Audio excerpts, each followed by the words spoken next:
Welcome to Galilee Events. Mag, like, and subscribe ka na po.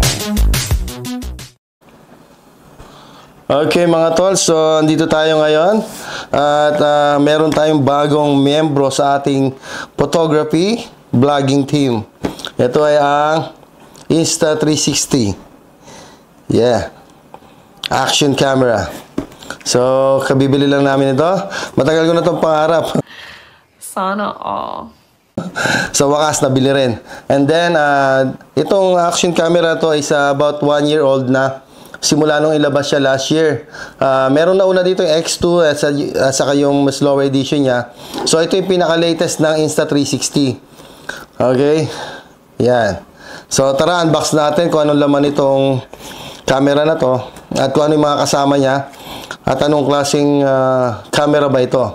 Bukod sa mga previous na ginagamit ko, katulad ng mga GoPro, yan.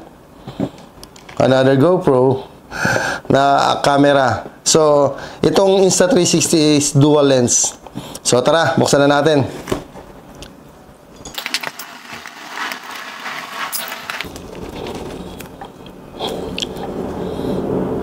Yan na. Okay, this is it. Buksan na natin. You know. Oh, wow. You know. Ito muna.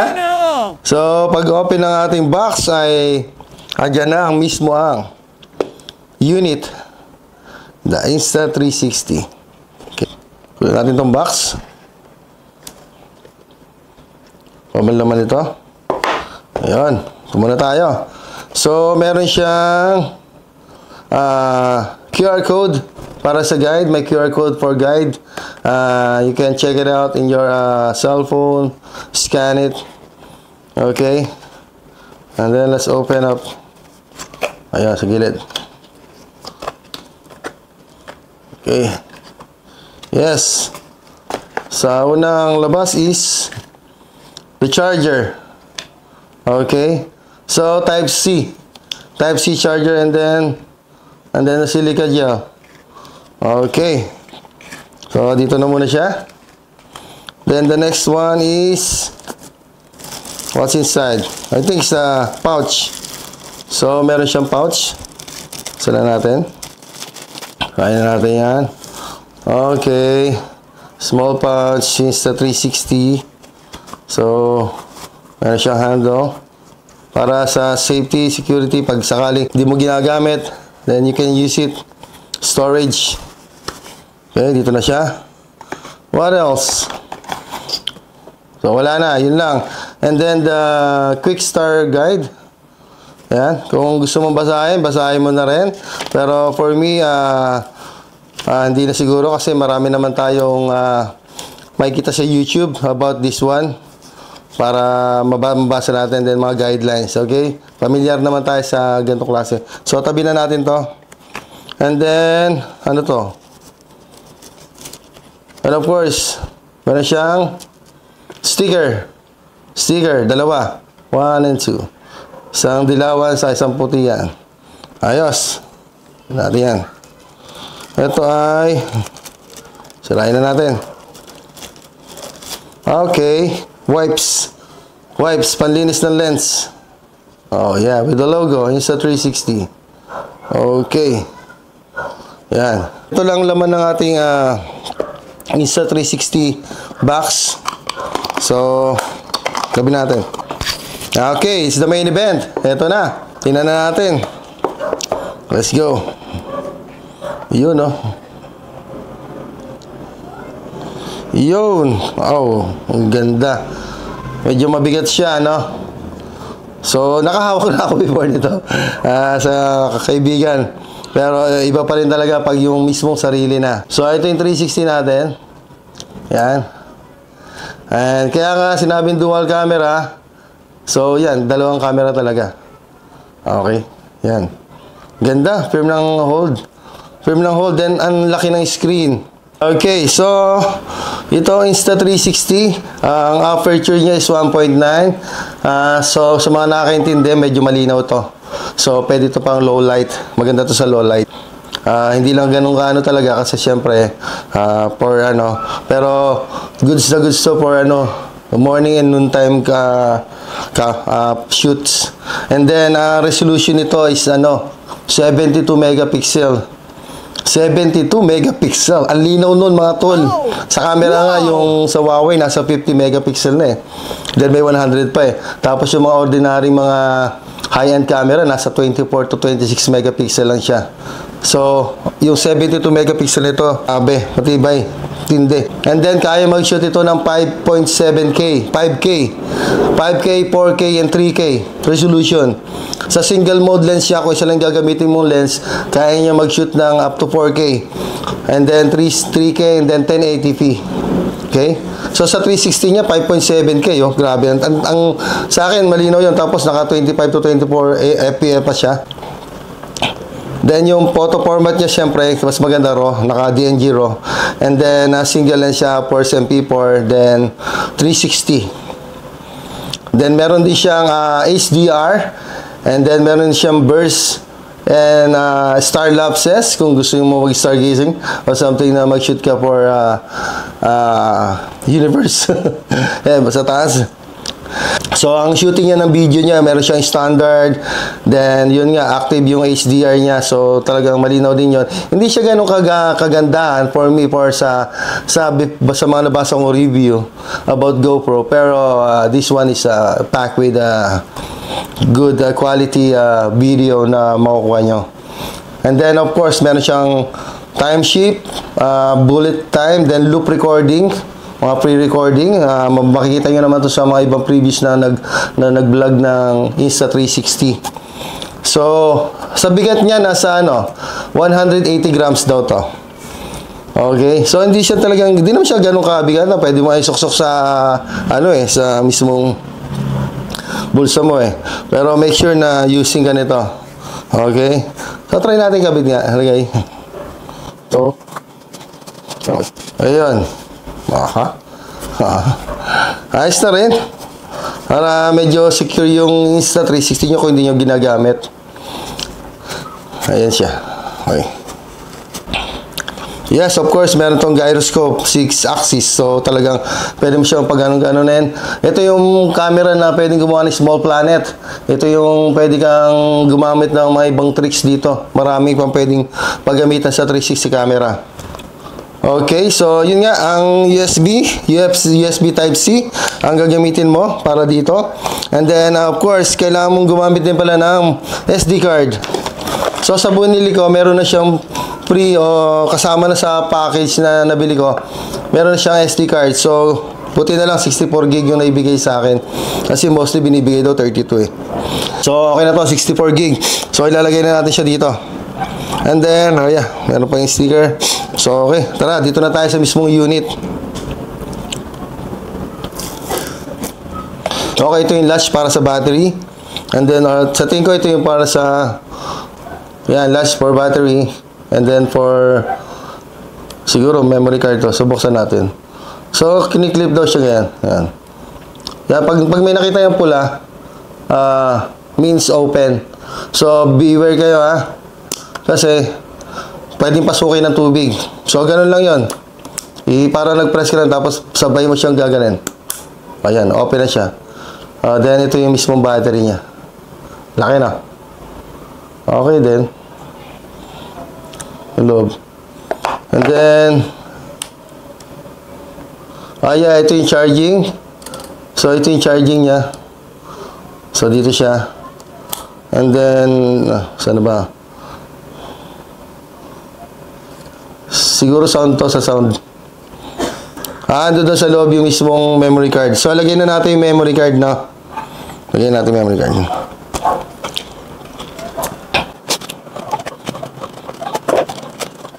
Yes.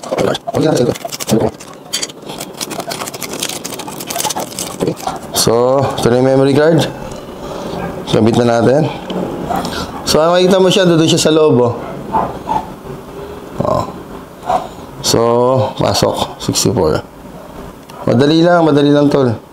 Pasok. Ayan, so napasok na siya. Press nyo lang. Ayun, pag press siya at pumasok sa tama siya. So, dapat naka-wraps yung mismong SD card pagpasok nyo. Then, after that, so, andi dito yung mismong, yan mismo yung mismong copper nyan. So, hindi naman kayo magkakamali siguro. Pasok nyo na lang dyan. Then, press. Ayun, that's it. Make sure lang na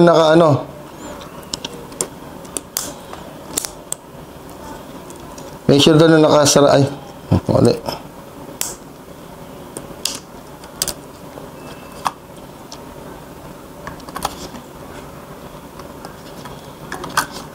So, dapat naka ano. Ayun. So, yun pala. Kaya pala lumalabas. Kasi meron siya mismo ngayon, oh. Meron siyang bakal. So, dapat i-press mo siya ganon. I-press mo siya para pumasok. Kita nyo? You know, so dapat sabay siya. Malabas siya. Ayun. So dapat walang makikita ang dilaw. Pag may nakita ang dilaw, open means open. So ayun, that's it. Lalo natin. So open na. Dito na yung mismong open niya.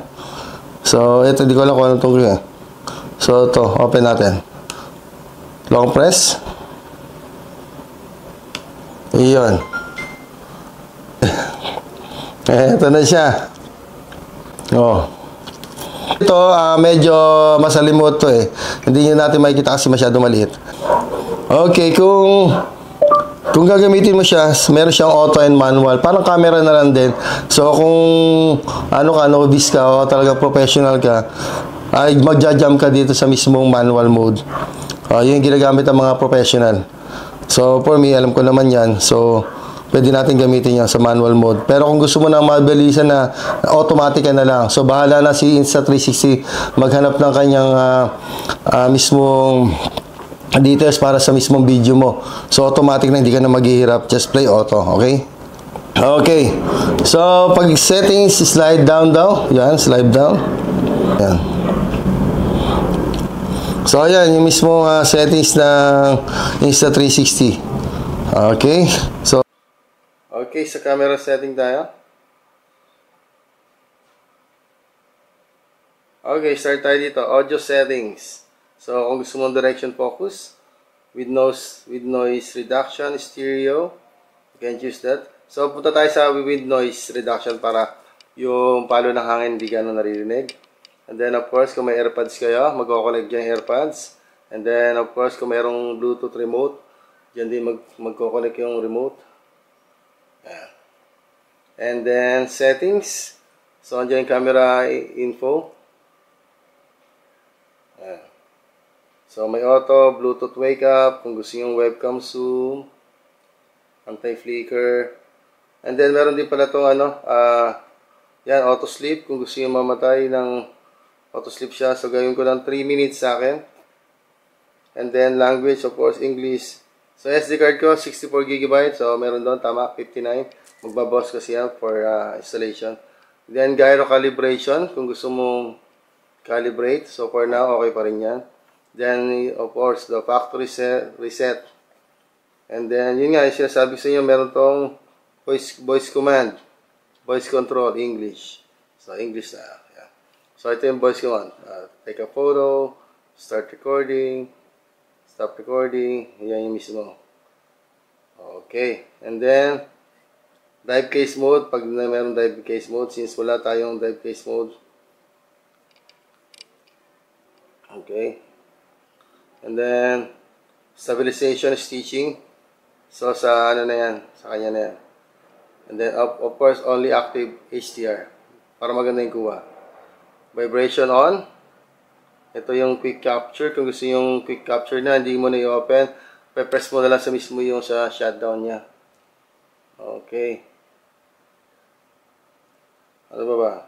Indicator light off. Para may mga ilaw-ilaw sa gilid. Makikita mo dyan. And then, of course, the volume. Okay na sa akin yung medium.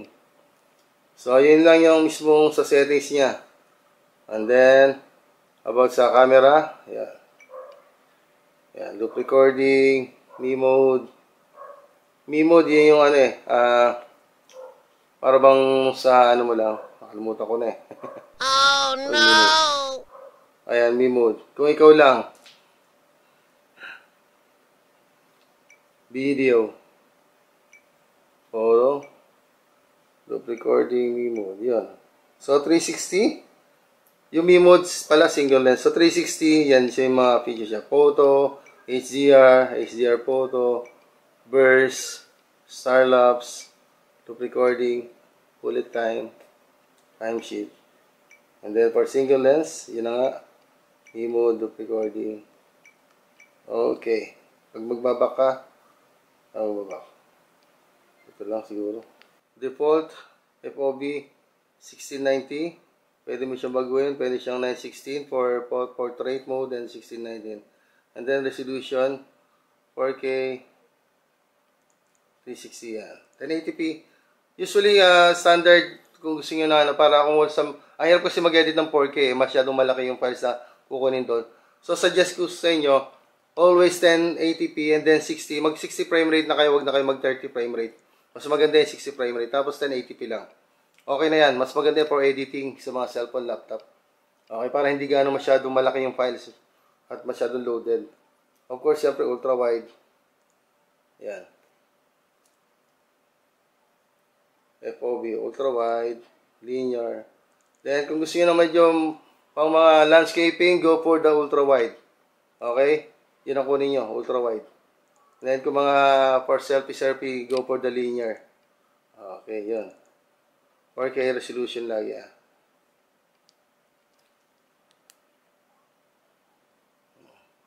So, 4K.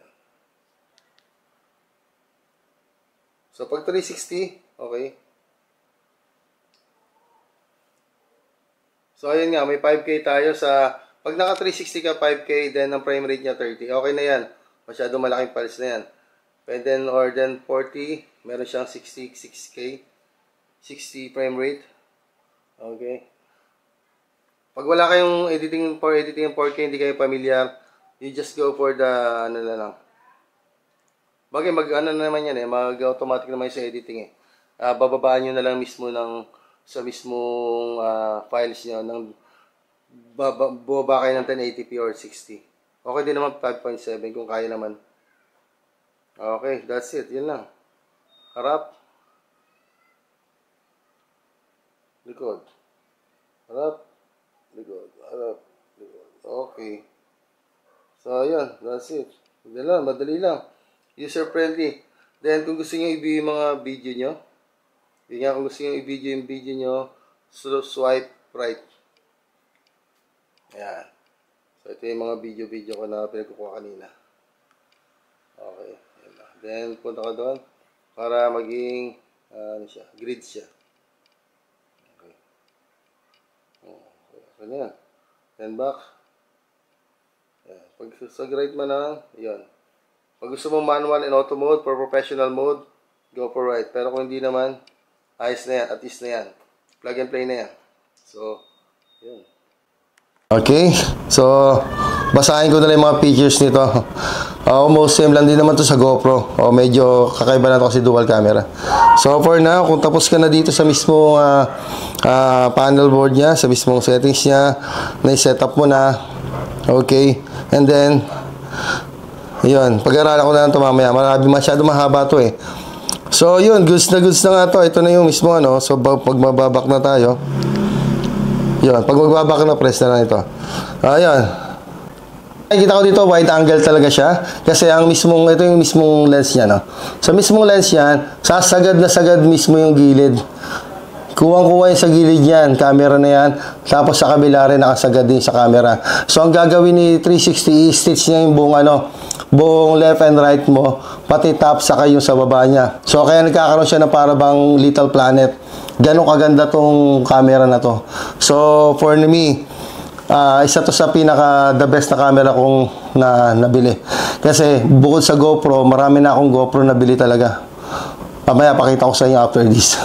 So, kung bibili kayo ng good camera na talagang pang motovlogging, for vlogging, try nyo itong Insta360. Pero, mas maganda rin, meron din kayo ng GoPro.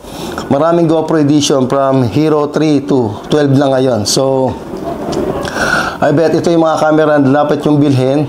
Dapat meron kayo sa inyong motovlogging. Merong mga murang camera na nagwo-worth lang ng 5,000. Yun yung mga Supremo.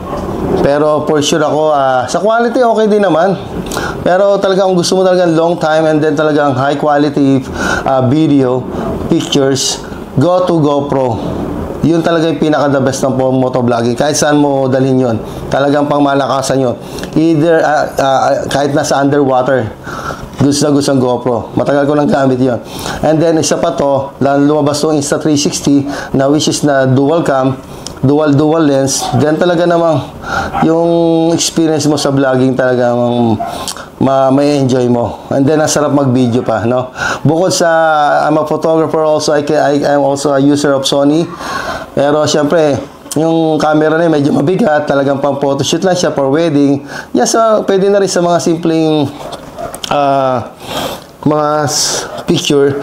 Pero kung talagang gusto mo na action camera, talagang pang malakasan, pang adventure, pang bundok, na hindi ka mabibigatan, you can go for Insta360 camera. And then, of course, the variety of GoPro here. Okay? So, pakita ko na muna to ha. Dito ko muna, Insta360. So, ito yung mga GoPro na pinaglumaan ko. At yung gamit ko. So, I have here also the GoPro Hero 5. Okay? So, sa GoPro Hero 5, I suggest you, maganda ng GoPro for underwater. Pero lately, para bang humina yung mismong sealant niya for underwater. So, naglabas ang GoPro ng mga diving case, waterproof case. So, suggest ko na lang din sa'yo, itong GoPro Hero 5 ko, nabasa ito sa tubig. Wala akong gamit na dive case. So, pag nakalimutan mo yung latch na naka-open o hindi gano'n nakasara, automatic, wala na. Sira na talaga to. May repair.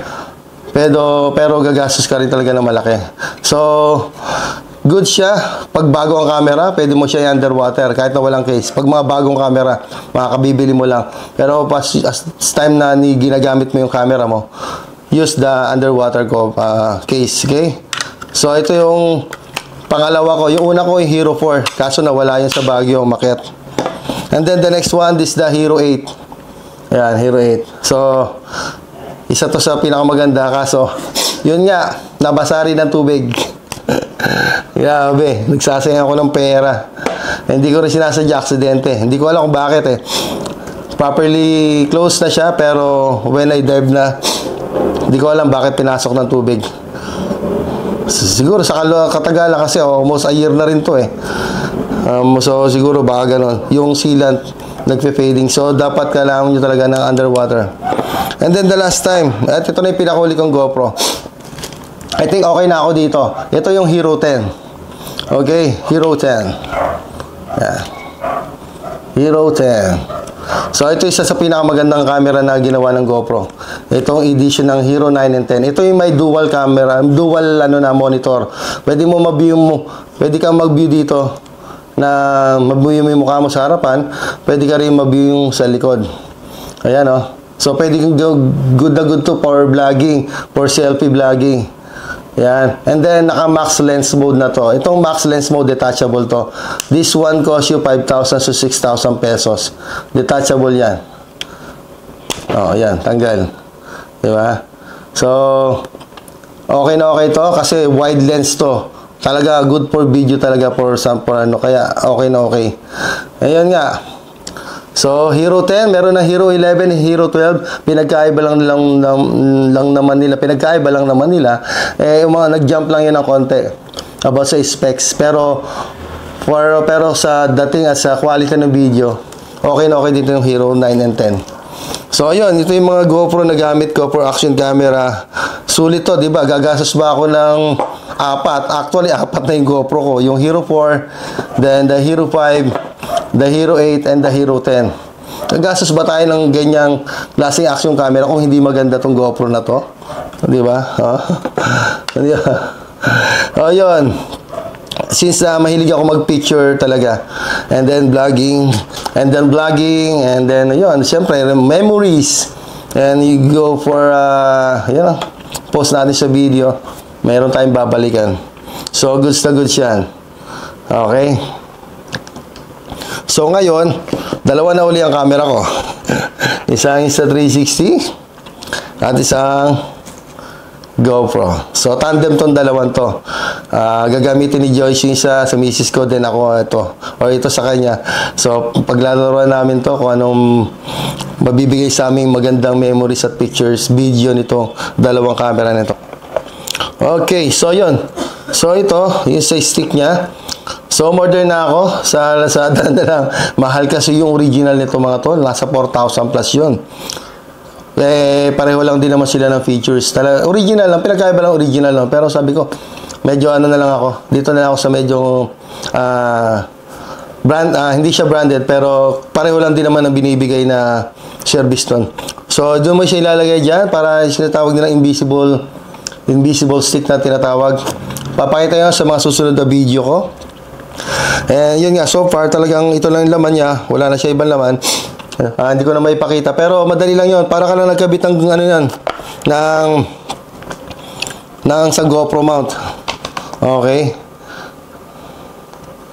So, after mo pala itong makabili nito, ituturo naman sa iyo eh. So, kailangan mo mag-install na Insta360 app. Ito siya. Ayan. Go to app. Ayan. So, kailangan mong mag-install niya. Madali niya bago ka palisin doon sa mismong store. I-install na nila yung app na yan. Sa cellphone mo, since wala akong cellphone, ito lang muna.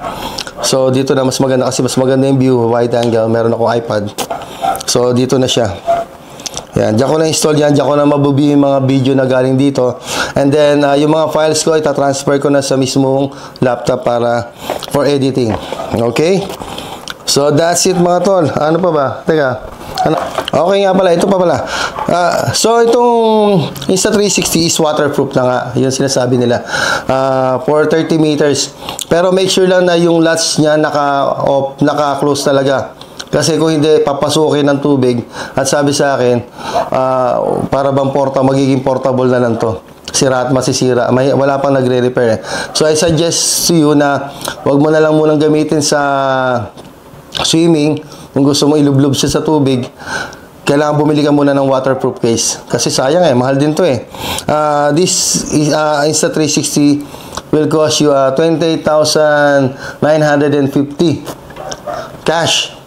Okay? Or kung meron kang card, can also go for straight payment. Meron din silang in-offer na 3 months. For 3 months, magiging value is 30,000. Magiging 30,000. And then, hati-hati mo yun. So, para magiging 10,000 a month siya. Meron din sila in-offer na for 6 months and for 12 years. Depende na yun sa card na hawak mo. Kung pwede mo siyang ipa-defer sa mismong company, sa mismong bangko, or sa mismong binibilan mo kung meron silang ganong klase na for installment plan. So, for now, the cash payment is abot na rin ng 30,000. So, medyo mabigat-bigat talaga. Kung mababasa lang, masisira. Okay? Ingatan natin gamit. Dala na ako. Nakatatlo na ako. So, itong dalawang ito, ingatan ko na talaga to. Yun. So, that's it, mga tol. So, abangan nyo yung mga kuha nito. Ipopost ko na lang sa aking motorcycle vlog and the adventure vlog ng Gala ni Vince. Sa mga hindi pa nakaka-subscribe at nakita ang aking vlog page, please find Gala ni Vince. Yon, makikita nyo yung mama na nagmumotor-motor at makakita-kita ang bundok. Pa-subscribe na lang mga tol, pa-like, and then kung meron kayong mga katanungan, and then you can comment na rin also. Okay, for now, thank you so much. Okay mga tol, bago tayo magtapos sa ating video sa ating Insta360, and then shoutout nga pala muna sa Urbangis Infomax Market. So dito ko nabili yung aking X3. Pasyalan nyo sila sa 4th floor ng Market. Magandang puntahan yon kasi marami silang mga gadgets doon. Variety ng mga cameras, meron silang mga DJI na drones. Yes, mga drones. Ano ba bang mga meron sila doon? mga underwater casing, mga SLR, DSLR, and then iba pa. And of course, yan, makikita nyo naman dito. Meron silang mga monitor, laptops, and then, yes, of course, the headset, and meron din silang mga storage, and then mics na gamit natin sa ating mga vlogging. Okay, shoutout Infomax Urbangis Market. Goods na goods dyan. Nag-accept sila ng cash, straight payment, credit cards, okay? And may pagka-budget wise na rin. Kumbaga same na rin kasi may mga package silang ini-include. So yun mga tol, try to visit na here, Infomax Urbangis Market. Goods. So sa mga nanood, maraming salamat po sa inyo. Sa mga nagbabalak na bumili ng action camera, you can try this one, Insta360 X3. Goods talaga to, napaka versatile. Ang ganda, lightweight lang siya, hindi na siya ganong kabigatan, and then pwede siyang i-mount sa mga iba't ibang klaseng mga stick natin. And then kung meron pa kayong enough budget, then you can go for GoPro. Okay, so okay mga tol, maraming salamat sa inyo, and then hanggang sa muli. Abangan nyo yung mga kuha kong video dito para sa X3 na to. Salamat.